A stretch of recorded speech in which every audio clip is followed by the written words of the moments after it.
Okay, another quick analysis I'd like to share is sales order text. Now this one really doesn't come up that much, but I wanted to run through it so you have as reference in case it does come up for you. Once in a while I'll look at this.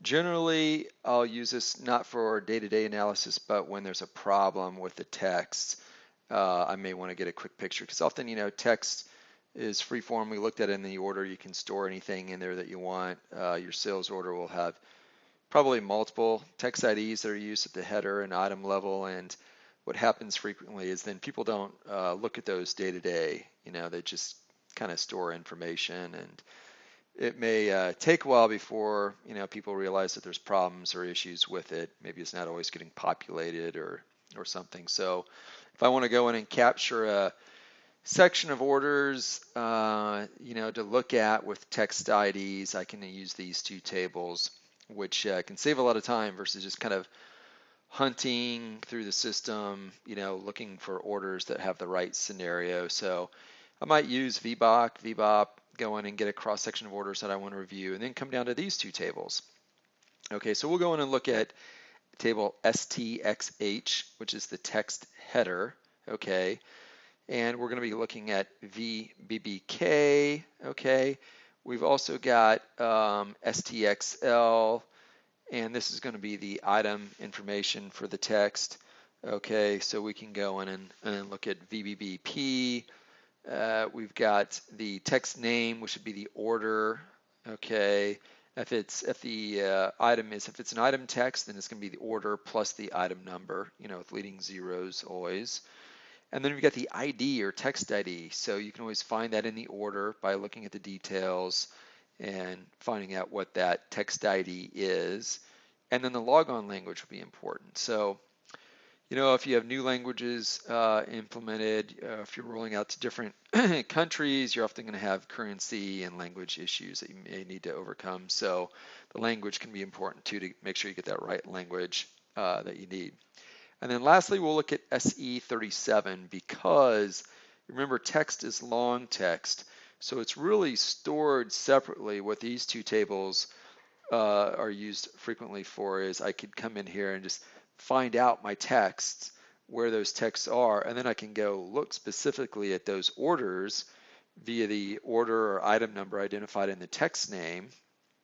Okay, or I can use this read text if I actually want to look at the text without going into the sales order. So you may or may not have access to SE37.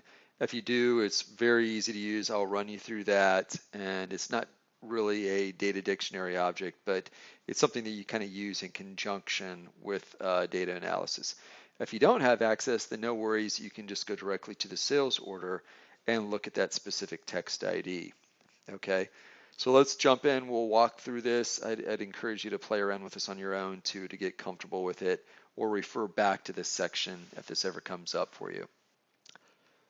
Okay, so first we'll start off with table STXH.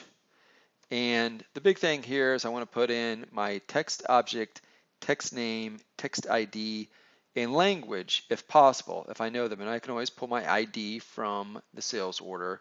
Language would generally be the language you're working in or the language that you want to review. We'll stick with English for now.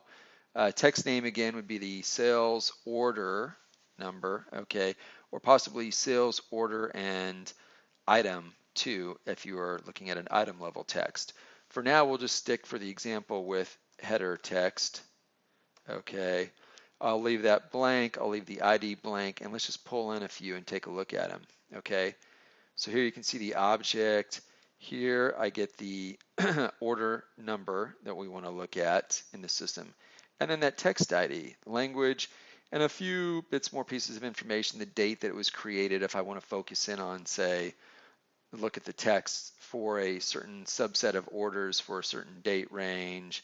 If I want to look at text by a particular user or maybe a batch job ID that we want to review, when it was changed, then the time, and then various other information here too. I can find a little bit more about the text and, if it was a reference text, did it come in from a customer? Did it come in from some other reference object? And a little bit more information on it. Okay, so With that in mind, let's go in and just pick one out. We'll take this text ID 3 here for this one, the text name, and let's say now I want to go in and look at the STXL to get a little bit more information about it. Okay, great. Put in my text object. Okay. Okay. That one. And if I go back here, we were looking at text ID, which I can get from my STX table. STXH table. I'll put in 003 down here.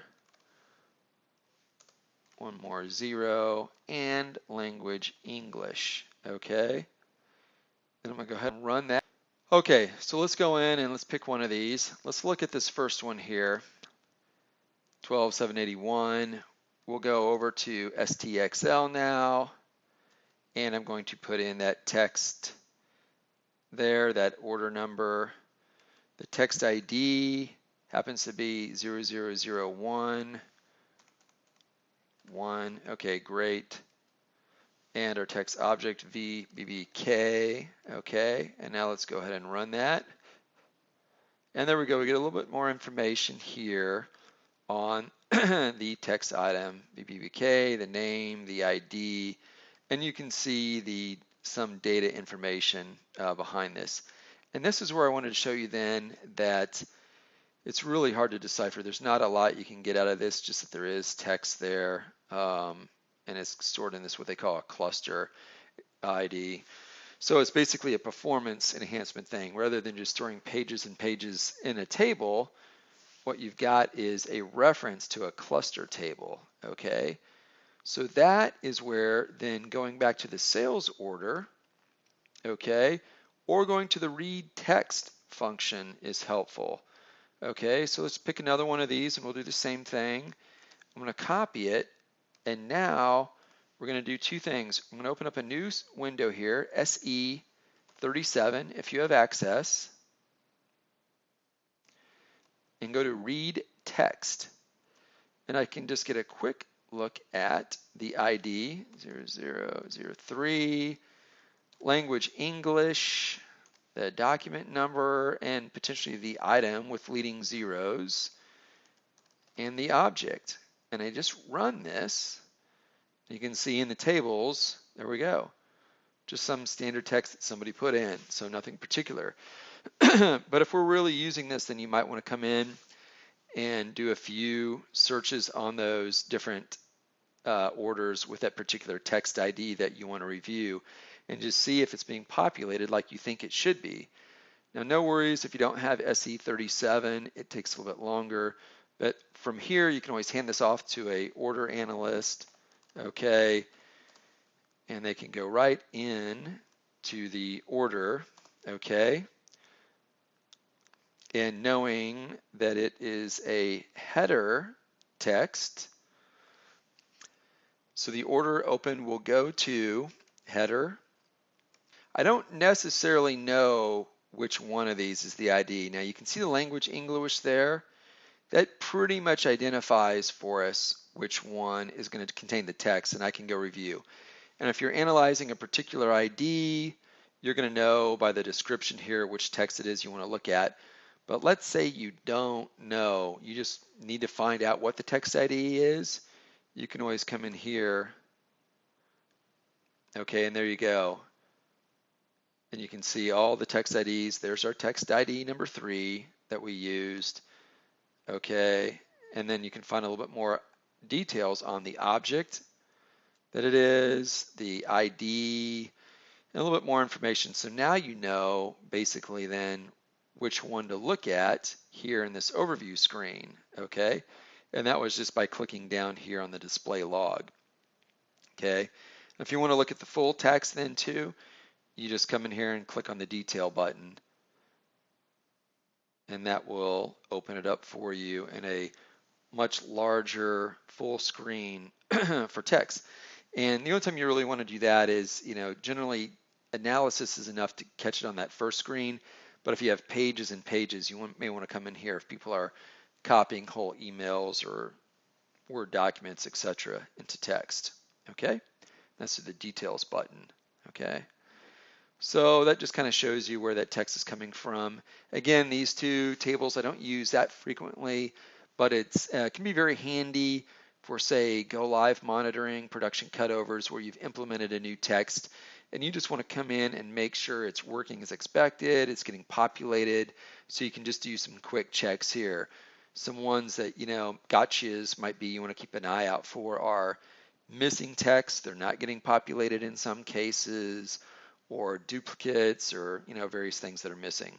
So hope that's helpful, and I'd come in here and practice this a few times on your own.